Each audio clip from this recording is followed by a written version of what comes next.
Hey everybody, this is So Many Sequels. I'm Josh. I'm Batman. Oh God. I'm Garrett. Jesus. I'm David. There we go. Oh, What a that is show. not- I don't know What a That's show. okay. So welcome to the show. This is how we roll here. This is our last Christmas episode of the year. No, say it ain't so. Yes. Ho, ho, ho. Okay. All right. Yep. Our month of Christmas comes to an end today. We've been talking all month about Christmas movies. 4 Christmases, Klaus, The Night Before, and today we're doing my pick, which is Batman Returns. And I will go ahead and explain why I picked this movie. The number one reason is because I ran out of time. And I couldn't settle on one that I really wanted. So I thought it would be fun to pick a movie that isn't traditionally a Christmas movie. It's more of one of those fringe movies where people like to debate it a little bit. I don't really have strong feelings, like, Andrew will find any excuse he can to talk about how Die Hard is a Christmas movie, even though he's wrong. I won't do that with this movie. It's not really a Christmas movie, but it is set at Christmas time, and the whole movie is at Christmas time, so that helps. So it just puts me in the mood. It's like, I want to watch a movie that's not a Christmas movie, but has a Christmas vibe. Batman Returns, that's a good one to go with. So that's why I picked it. I also just love Batman. And that's where we're at. So I won't go first talking about my thoughts. So someone else, you just tell me what you thought. Huh? You just did a little. I did, but I didn't talk about what I like about the movie. We'll get into that more later. I agree. You may remember from the Great Christmas Debate, one of my disqualifiers or borderlines was if the other genre of the film overpowers the Christmas component.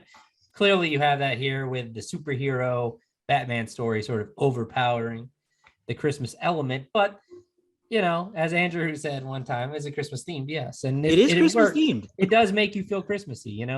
I got to start by saying it's so obvious when you go back and you look at Tim Burton's Batman movies.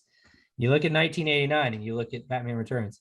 It's so obvious how much Tim Burton held back in that first Batman movie in terms of his style, because it was almost like he said, this is an important movie, this Batman movie. I want to kind of capture some of the feeling of the comic book and maybe even the old Adam West show. And in this one, he said, no, I'm doing all my stuff now. I'm going to have Paul Rubens. It's all Burton, baby.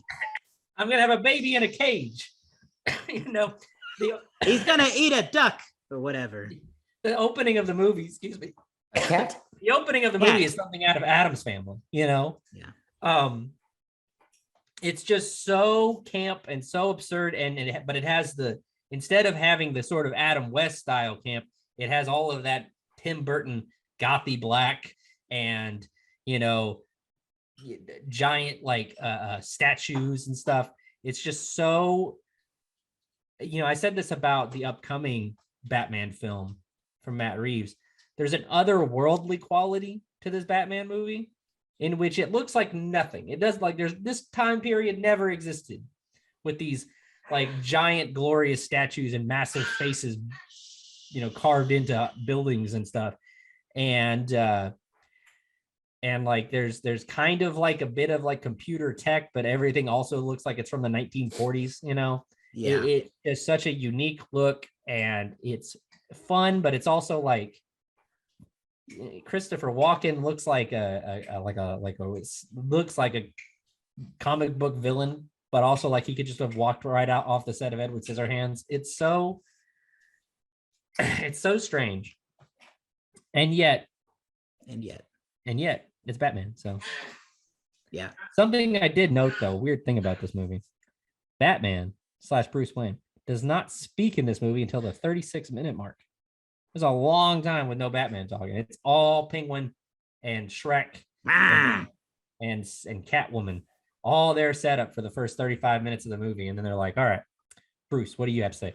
I hope he finds his parents. All right, cut back to Penguin. Here we go. Yeah, and I think I watched this twice. I mentioned off mic because I was not feeling it after the first watch. My quick Batman journey is that I remember this one, but I didn't like this one because Danny DeVito legitimately both terrified me and disgusted me to a level where I did not enjoy watching this movie because it was so gross. So I didn't really watch it as a kid, but I grew up with the Joel Schumacher ones. And so I don't have over familiarity with Keaton. So I don't have that level of connection with it. And so when I went back and watched it, it didn't land with me. It was a little too much. It was a little too much for me. And I tie that into the current superhero movies because that element of realism that we get now, I appreciate more. And so I watched it again because I had to live back in a time where Batman was very campy with the Schumacher ones, which again are bad and I don't remember, but those are the ones that I watched. And so going back and seeing that level of camp, I really liked when things slowed down, but at some point in time, it jumped the shark both times. And it got to be a little bit too much. And it had to do with, I think, the Penguin character overall, which is terrifying, but eventually does jump the shark to where I just don't take it seriously. And he's not intimidating anymore. And that's a shame because I really like the first half. And then the second half, I'm just like, is this over? And there's still 45 minutes left. So I didn't have that same kind of feeling as everybody else. While I like the individual pieces, I think Michelle Pfeiffer's great. I think Danny DeVito's great. I think Michael Keaton's great. I like the way that it looks. I like the world, but there are pieces that for me, don't mesh. And I get a little overwhelmed by it. And then when it slows down and we get Bruce Wayne and he enters and it calms down, then I am back on it. But overall, I just didn't feel it. It was a good movie, but I just didn't like the packaging. Andrew? I really like this movie.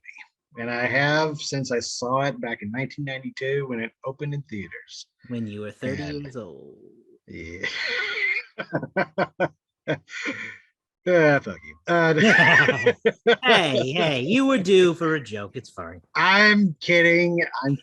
But like, no, I really like this movie, and this really set my tone to Batman whenever I was 7 years old.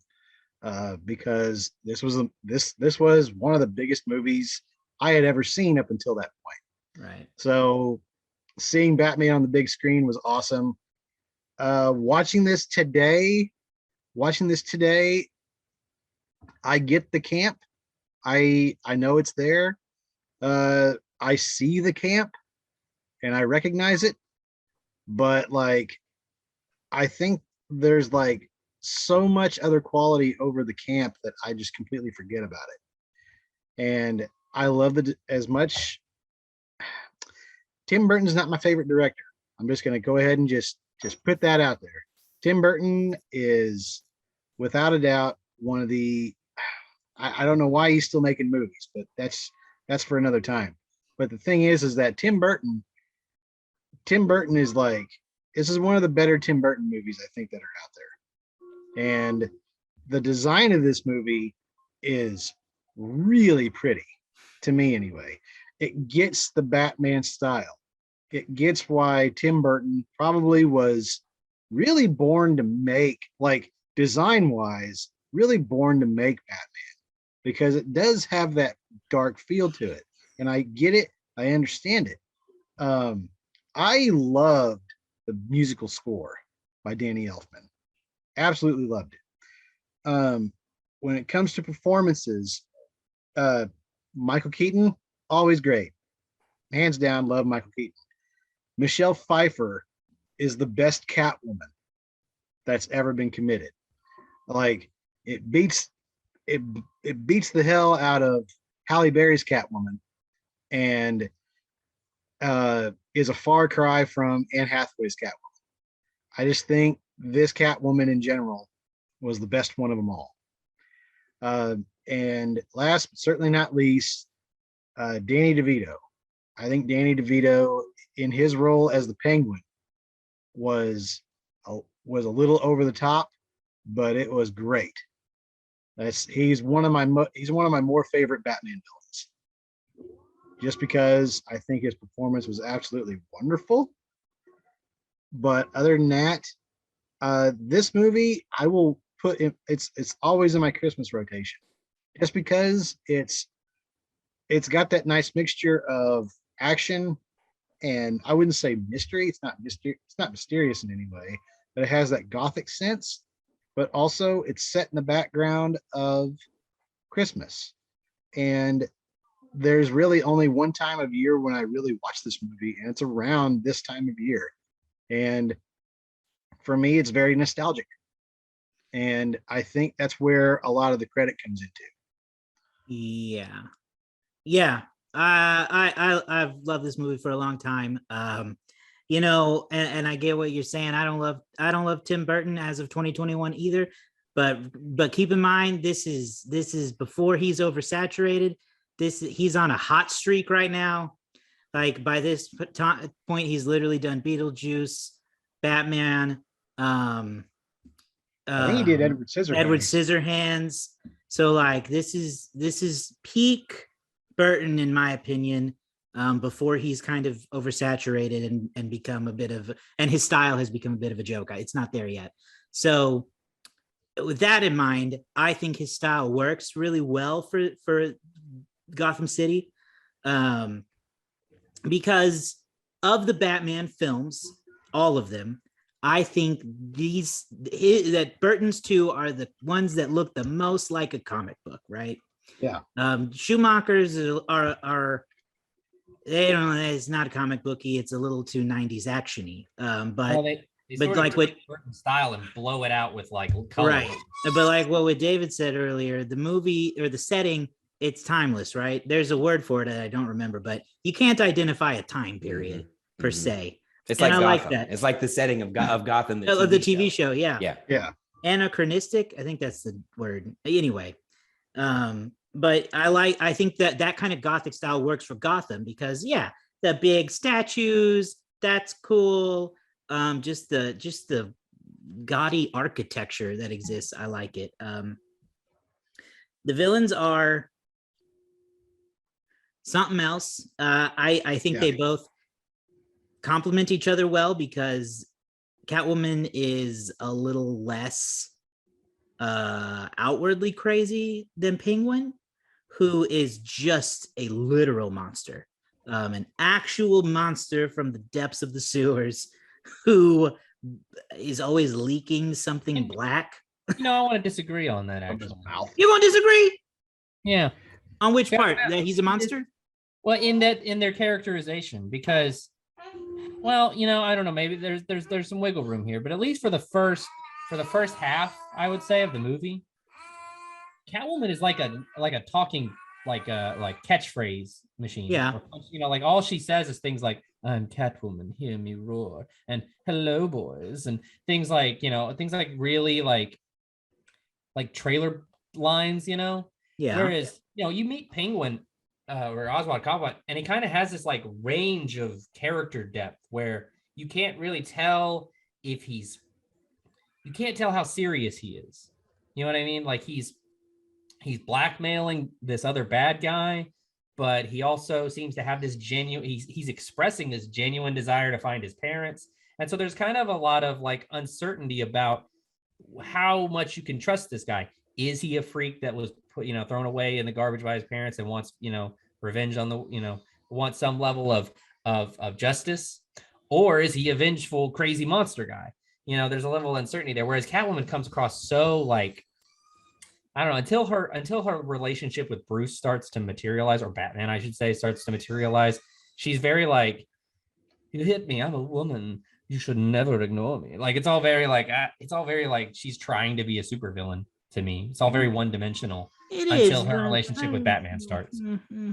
I'd push back on the Penguin bits a little bit. To me, I think he's pretty clearly power hungry. I've never ever once seen him as genuine. No. I always just saw him as advantageous.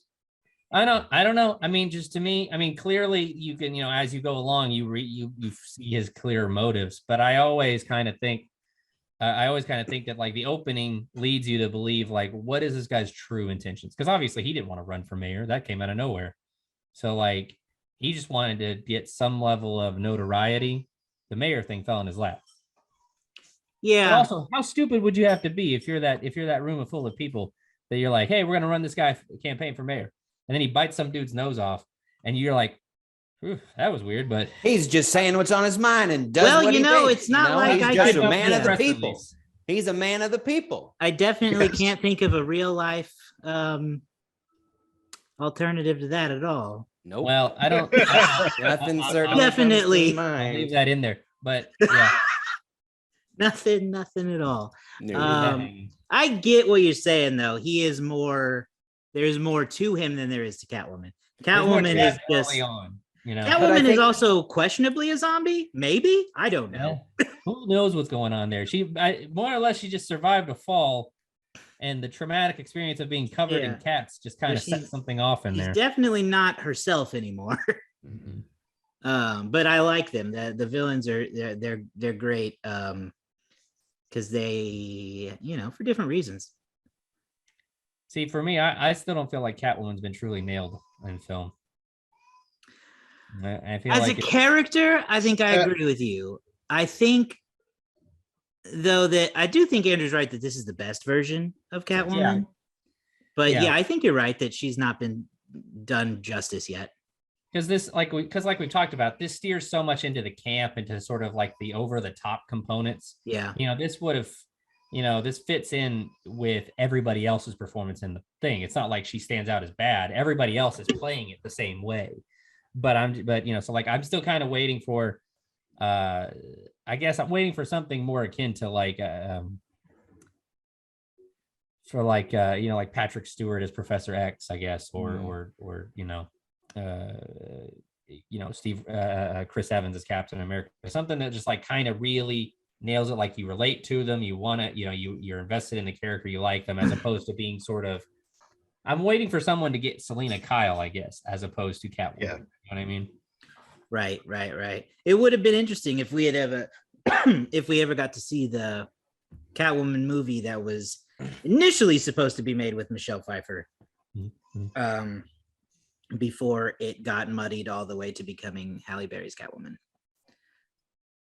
Might have been good. I know. Might have been good. That's a film for another day. I wanted to also mention how dark the movie is in terms of violent images. I was reading a little background of the movie, and I didn't know that there'd been a lot of pushback from both Warner Brothers and outside forces about how dark the movie was, and that like McDonald's had cut their Happy Meal tie-in toys with Batman Returns because they thought the movie was too dark for families. And watching it, I can see that. It's pretty grotesque at moments. Much more so than that first movie. And I think it's probably because of what you also said earlier, David, that Tim Burton was like, I feel like I should make this important. And then the next one, he's like, it's full on me now. Yeah. And that involves some really gross stuff. Yeah, because like with the first one, it feels like there's certain towing the line of like making it accessible.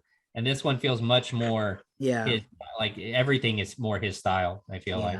And I'm sure you'll get into the numbers a little more when we switch to box office, but I guess Warner Brothers determined that McDonald's tie they blame that for the lower box office performance. Yeah, we might. Yeah, we'll look into that here in just a minute. I wanted to say too, can we talk about the difference between a superhero movie now versus then? Yeah. To me, there was a moment when Batman was beating up circus people in the streets where I thought to myself, boy, the threats have gotten a lot bigger in superhero movies, haven't they? This is so small time compared to the kind of things you would even see Batman doing in a Batman movie, that it just feels like, there's the term Avengers level threat has been created, where it's like Yeah. we need something big enough for the Avengers, and we've gotten so used to world ending, universe ending, galaxy ending events that Batman trying to thwart a deformed strange person from being mayor just kind of feels so mundane, especially compared to having just seen Spider-Man No Way Home. Right. Yeah, I think that's a good point. I mean, Batman is a different kind of hero traditionally. He's not the Earth's mightiest hero type of thing that Marvel does with the Avengers. So street level crime has kind of always been his thing. But then yeah, you make a good point that like, well, that is also typically Spider-Man's thing, but he's also fighting aliens in the MCU now. So the stakes have changed in some ways for better, in some ways for worse. I think I'll say I get tired of the world always ending. Sometimes I would like it if it were just fighting clowns on the street. That's why Ant-Man's refreshing for me. I just can't. I can't always have the same climax, you know? Yeah.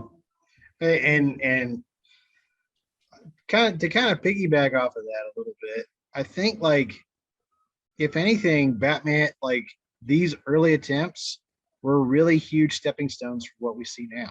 Oh, for sure, yeah. Without question. But Yeah. like, but the other thing is that like I find these movies to be a little bit more interesting because there's less computer imagery and you're not being like shoved in the face, Not as bombarded. shoved in the face with just a literal barrage of like noises and color and action and bullets and fist fighting, sword fighting, what have you. It's just like there's time for a build up, and what you're seeing on the screen is completely real. Like they had to choreograph and rehearse it. Like Batman really had to fight Catwoman, not really on a roof, but they were really fighting up there in a bat suit. Well, the whole set is real, everything is real. Like when Penguin gets away on his umbrella helicopter, it's a real effect. And at the time it was like, oh, that's kind of cool. When like in the very beginning, whenever they take over the town square and you see Batman doing his thing and just kicking everybody's ass, all those are real things. It's not like this computer generated imagery, we are kind of spoiled by it. I will say we're very spoiled by it because everything nowadays is just shot on green screen, and we don't get that kind of almost like two-dimensional realism anymore. Yeah. Does that make sense? Yeah, no, it makes sense. It does. There's always going to be a noticeable difference between practical effects and CGI. And sometimes they hold up and sometimes they don't. But what holds up now is that, especially with Marvel's kind of tapped into that side to where they're rewatchable for a reason, because they're very tongue-in-cheek.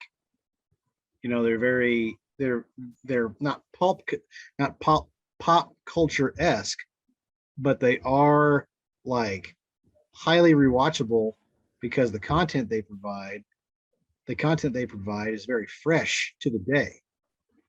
They've also created their own pop culture world where they can be so meta and literal because everything is intertwined with real life and the Marvel life, that their own pop culture is relevant to itself, which is genius, but we couldn't do that back then.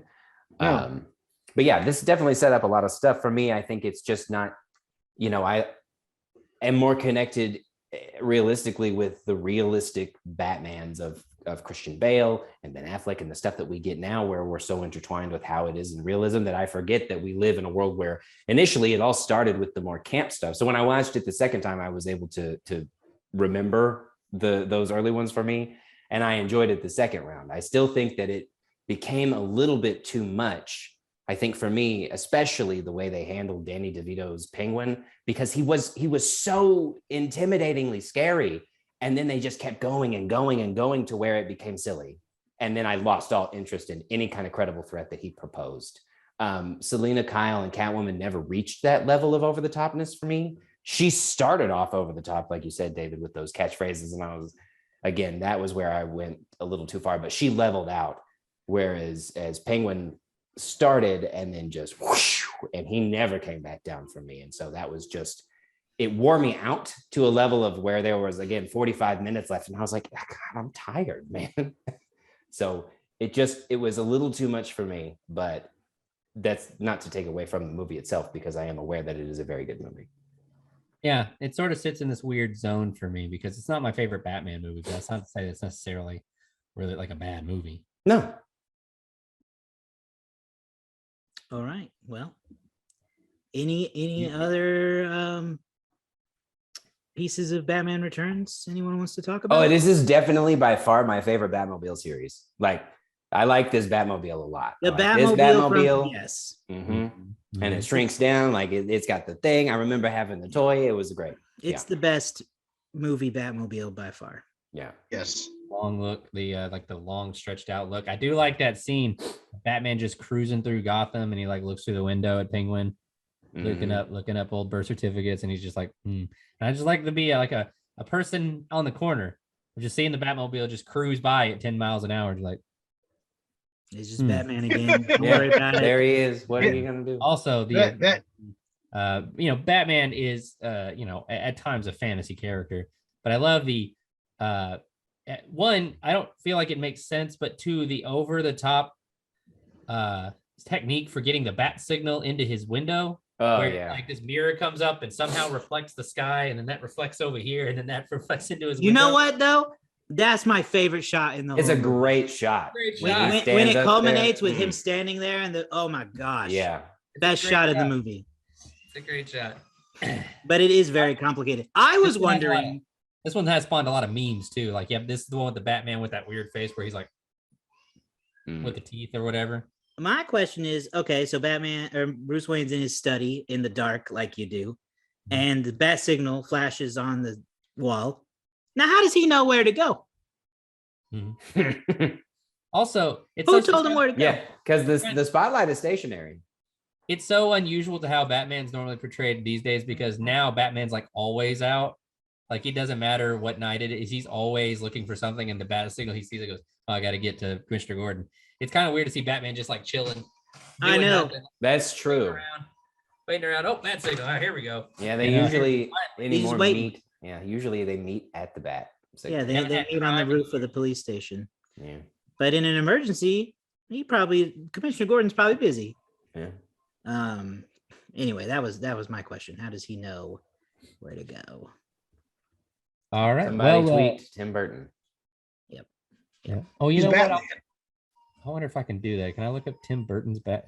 No, I can't. I was thinking that I forgot about that update to Box Office Mojo. Yeah, Right. they took it all away, all the good data. Took away a lot of the best data that you can get. Thanks, They used to have like Bezos. breakdowns by actors and by directors and by different things. Now they gave us some of that back, but not enough of it. Jerks. Anyway, Well, what do we got? How much money does movie So, make? Or back did in it make? 1992 is when this movie came out. I was but a lad of 2 years old. Same. And I know Andrew was taking his driver's permit test that month. Hey, he anyhow. was kinder than I was. So it came out the week of June 19th, 2021. We talked about those Christmas rules. This did not come out at Christmas. Came out June 19th of 1992, and debuted to $45.6 million, a pretty good opening weekend for the 1990s. In the number 2 spot that week, you had Sister Act, brought in 7.7 in its 4th week. Patriot Games brought in 7.7 in its 3rd week. House Sitter brought in 7 million. And then Lethal Weapon 3 rounded out the top 5 with What a 4.7 weekend. million in its 6th weekend. That's a terrible yeah. weekend. 2 sequels and A future sequel. a movie that would have a sequel. Sister Act would spawn its own sequel as well. Batman Returns would go on to make $162 million in the United States. Didn't actually have an international release. I'm not sure if that had to do with it just being the 90s, or if that had to do with maybe the concern over the family nature of it. For the year of 1992, this is an interesting question. So we talked about the family friendliness of it and whether or not that'd have a big impact on the box office. And Batman Returns actually finished number 3 on the year, behind only Home Alone 2, Lost in New York, and the only time a Disney animated film has been the number 1 movie at the box office for a year, and that is 1992's Aladdin. Wow, I did not know that. I know. I looked that up recently because there was some movie that almost did. There was a Disney animated film that almost did it, and it got close, but then it got beat out in like the remaining weeks. And so I was like, wonder how many times that's happened, because people also like to talk about Disney being a box office giant, but and not to say that they don't make a ton of money every year, but they've only had 1 year where a Disney animated film has been number 1. That was Aladdin. Just behind Batman Returns was the aforementioned Lethal Weapon 3 and A Few Good Men. Andrew, off chance, do you know the Oscar winner of 1992? I haven't asked you these types of questions in a while. Unforgiven. Clint Eastwood's Unforgiven. Yep. Yes. Yeah. All right. Look at that. So this will be the last stat I run, but Batman Returns currently sits, this is unadjusted for inflation, but it sits in the number 8 spot for Batman films. Number 1, obviously, Dark Knight Rises, Batman versus Superman, 1989 Batman, and then Batman Begins. Batman Returns is just a few dollars behind the Lego Batman movie, which is also one of my favorite Batman films. It's hard to get me on the dislike of Batman film in general. Yeah. That's it for me. I won the letterbox game last week, so I will I'll see what you guys Okay. have a guess. I'll go to letterbox. Now I tallied up the numbers. This is one of, I think, our last one of the year. Tallied up the numbers to find out who was in the lead, and currently I'm in the lead. And I don't think it's going to be possible for anybody to catch me, because it's 11, Garrett 9, Josh 8, Andrew 7. Wow. Wow. Yeah. Sounds like we have a winner. Very close year. Best case scenario, I've already won. Best case scenario, one of you guys can get a little closer to me. One of the problems is we did a lot of shows with no letterbox game this year. We had a lot of, it was a little all over the place. This year gets an asterisk. Just like last year. Yeah. But let's go here. So Batman Returns on letterbox. What do you guys think? 3.3. Oh, wow. Now I'm confused. Ha ha! I so doubt. 3.3 from Josh. Wow. Or it's easy from Josh. Garrett, Andrew. Oh my God. I like to spit it out first. Throw people off. I'm thrown. 3.7. 3.7 from Andrew. It's a wide gap there too. Yeah, I know. I was gonna go with a 3.8, and then you hit me with that. I guess I'll stick with it since Andrew hit 3.7. I'll just stick with the 3.8 and just see what happens. All right. Well, it's been an interesting year in the letterbox game. We've had a lot of highs, a lot of lows. We had a big long gap there where like Andrew didn't win for a while. Then we had a big long gap where Josh didn't win for a while. It's been a fun year. Obviously, as the current reigning king, I will let you know who won this week, and that's Andrew. Hey, there we go. An amazing job. It was a 3.6 on Letterboxd currently. A 3.6. So Andrew's just one away. Josh a little too low, and Garrett, he went the wrong way. He tried to go over. He tried to guess over just in case. I should have gone with $1 I'd have lost too. Darn. Andrew, congratulations. That's win number 8 for you, which ties you with Josh. Tied for last. We're Garrett's killing it. Getting pretty at number 3 with 9. Okay. Thank you, Very funny. We know. Appreciate it. Funny guy. All right. Well, that's it. What do we rate it? Excuse me. To me, this is a 3.5 star film. 4. I'm gonna go exact same with you, Andrew. 3.5. I don't like it as much as Tim Burton's other Batman film, so it's right there in that 3.5 range for me. This is like for me a 3.25, but I'll round it up to a 3.5. Wow. Well, it would make sense that the movie I pick, I rate the highest. That's fair. That makes our collective total like a 3.6. So Very on par with the letterbox community. Okay. Yeah, look at us. it sticks with We a are 3.5. letterboxed. We are letterboxed. That's it for our Christmas extravaganza series. Wrapping it up with the most appropriate Christmas movie possible, Batman Returns. We got a couple more episodes for you before the year is up, though. So make sure you're subscribed in your favorite podcasting app or on our YouTube channel so that you get those when they're released. We will, of course, end the year with our end of the year wrap up, which fingers crossed will be a little better than last year's end of the year wrap up. But that's it. And Show was great. The year was bad. Oh, the show was great. Yeah, the show was great. The movie selection was not so good. But this year's been a little better. And, fingers crossed and God willing, next year will be the best yet. So find us online at somanysequels.com. We've got all our links there. The apps, the social media channels. Follow us. Do it. And that's it. We'll be back very soon with some more movies before our season ends. Very exciting. Oh, also, if you listen to us on Spotify, you can rate the show now. Isn't that exciting? They have podcast ratings. Great. They didn't have that before. So if you're listening on Spotify, go to the show page, give us a 5-star rating, because why would you give us anything less? 5 golden stars. Exactly. And if you listen on Apple Podcasts, you should still go do that. But for Spotify, it's new. So go check it out. Go rate the show highly so that we can continue to grow. And now that's my final announcement. We'll see y'all next time.